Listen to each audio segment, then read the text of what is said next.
So I got back to reading Heidegger. Right now, I will reread his later essay, The Origin of the Work of Art. Right now, I am planning to apply for a graduate program in philosophy in Europe. Since my major is in biology, I need to write an essay. I decided to write a mini essay on Heidegger's concept of the nothing. So I think that this will be the way I will show my knowledge in philosophy. And the thing about his concept of the nothing is that it shows the very power of a philosophical concept to open up other concepts with this explanatory power. So I think that the title of my essay will be an explanatory power of the Heidegger's concept of nothing, or something of that sort. I'll make sure to use Grammarly. Anyway, so I don't know, let's get to work. And yeah, it's I guess that's what it is. Okay.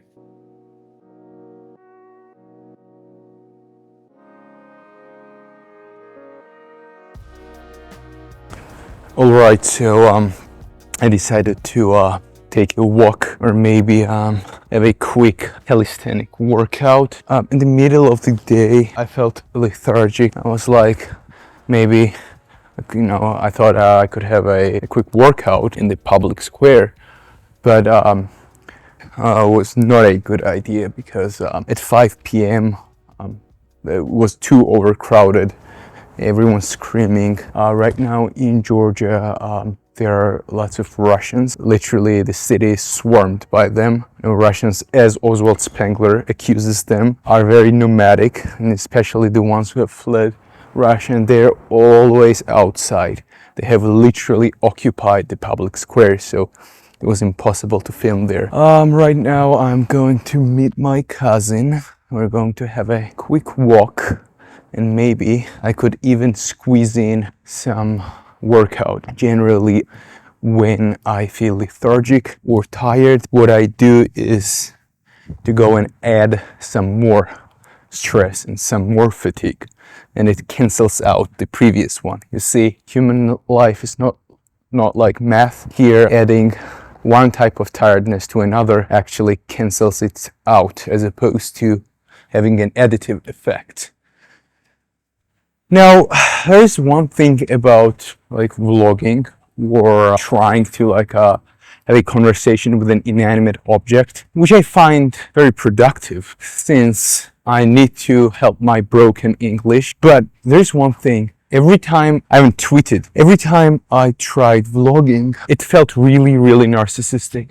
I mean, if you think about it, right? Vlogging is an extremely narcissistic endeavor. And it shouldn't surprise you that most of those streamers are all narcissists, and then they really, really struggle when they experience a downfall or they lose clout or popularity, because their whole life is built upon this idea of being relevant, and this relevance is always generated from the exterior validation. They can never be happy with themselves. They can never be alone and appreciate the world of contemplation, the world of being alone with yourself, for example. It sounds gay. I mean, you could say that seeking external validation from other people is even more gay than being harmonious with yourself while you're alone. So the one thing about philosophy is that it really grounds you. The fact that I have to interact with giants every single day really tells me about what a cockroach I am, as opposed to those idiots who actually think that they are important. Now,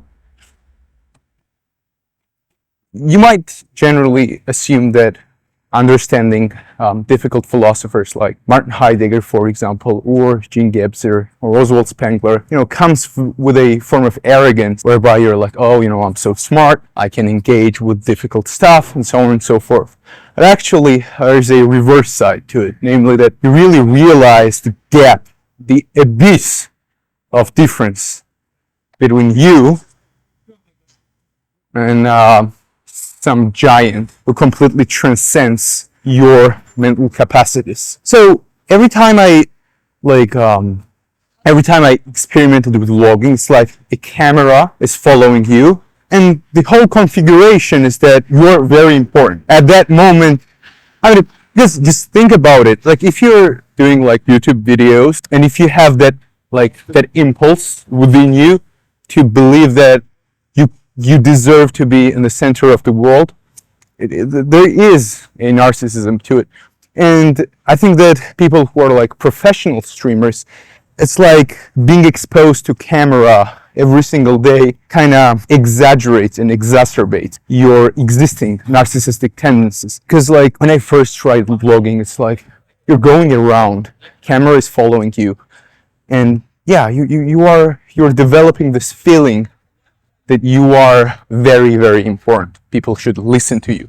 Right now, I watched a couple of like popular guys on YouTube, and the way they are talking about their mission, the way they are conceiving themselves, the popular YouTubers, when they talk about how they're improving other people's lives, telling other people to, I don't know, get up and work out, like it's, those more ideologically driven YouTubers, or the ones who are no longer YouTubers.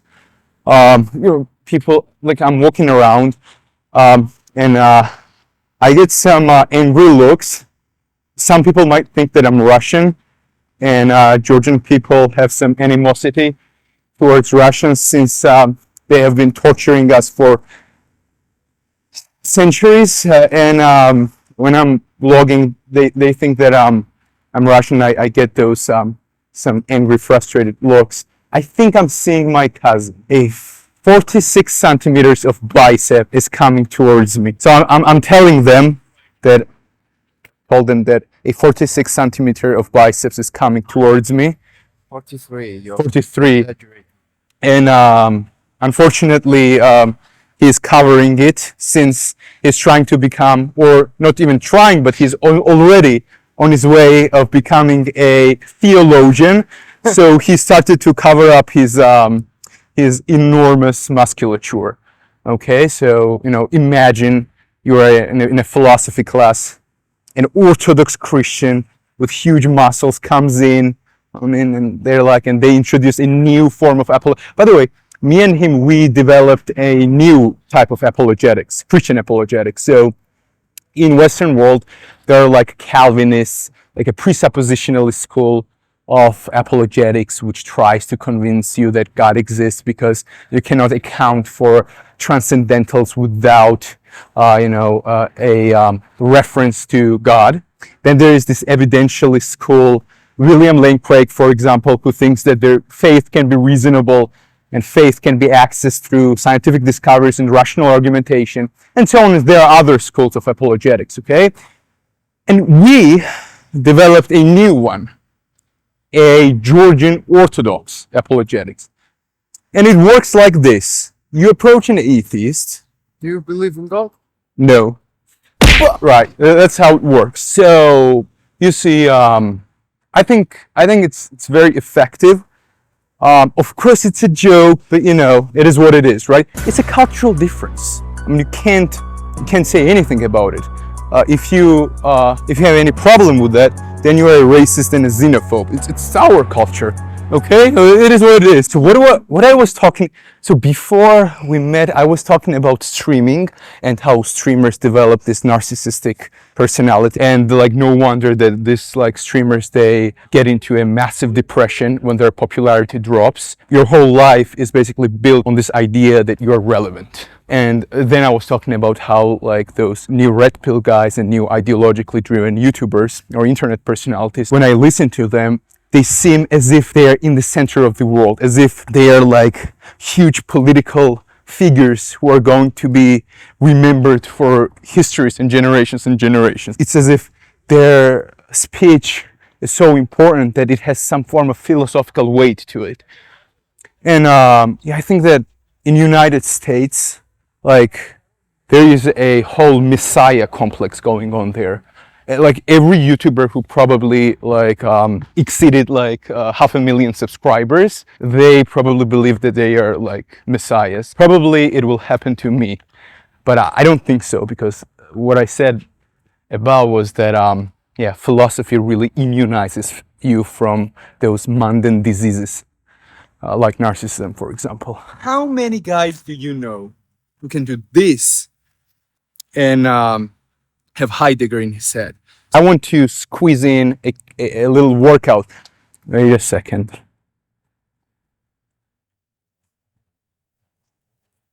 Right now, I'm very tired and lethargic, so I don't know whether I'm able to do anything, but I'll try. By the way, when I first did a muscle up, it was like an initiation rite.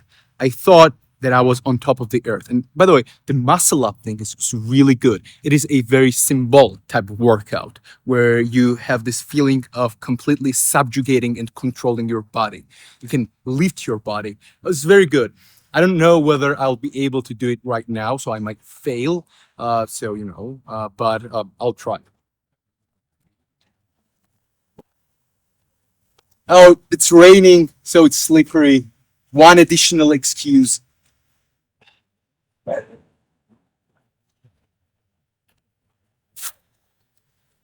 Yeah.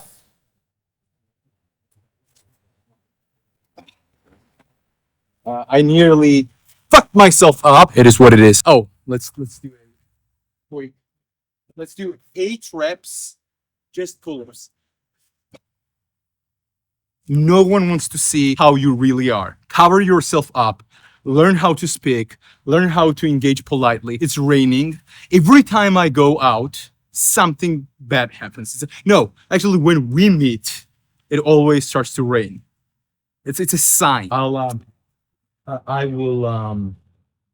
Wait, please. Can you please? Right now, we have entered into what Oswald Spengler calls a cavern. That is a prime symbol of the Magian culture. So Magian culture, according to Oswald Spengler, is a culture that comprises Judeo-Christian, Islamic, and Persian ones. And the prime symbol of the Magian culture is the cavern, whereby the forces of darkness and light clash, and you have this idea of epochal changes, the revolutions. And then Oswald Spengler talks about how a Western Faustian civilization basically threw off the Magian pseudomorphisms of Christianity and revealed its own paganistic Faustian infinite space. In the beginning of its civilization, they used the Christian symbolism in the early Renaissance, but then as time went, Faustian, this infinite space type world actually expressed itself. So right now we are in the cavern, the enclosed space, and that's very important. This is the enclosed space as opposed to a vast expanse that you see in Dutch paintings, for example, whereby Faustian Western civilization opens up this three-dimensional space of infinity with its rockets and their eyes fixated in one particular thing, which I talked about in my previous video. But in third world countries, you can't have perspectival thinking because you can't fix your eyes on one particular thing. Everyone has ADHD. By the way, mentioning ADHD is fake. And when I say ADHD is fake, I mean that it is the most real thing. Like, nothing can be more real than that. What I mean by ADHD is fake is that if we actually adopt an American understanding of ADHD, then we need to diagnose like the whole third world with ADHD, okay? Everyone has an executive dysfunction. No one can fix their eyes on one particular thing. No one can hyper-focus. That's the thing. What else? Oh, okay, right. It was my first attempt at blogging. If you liked it, please drop a like, subscribe. Okay, hope you liked it. Goodbye.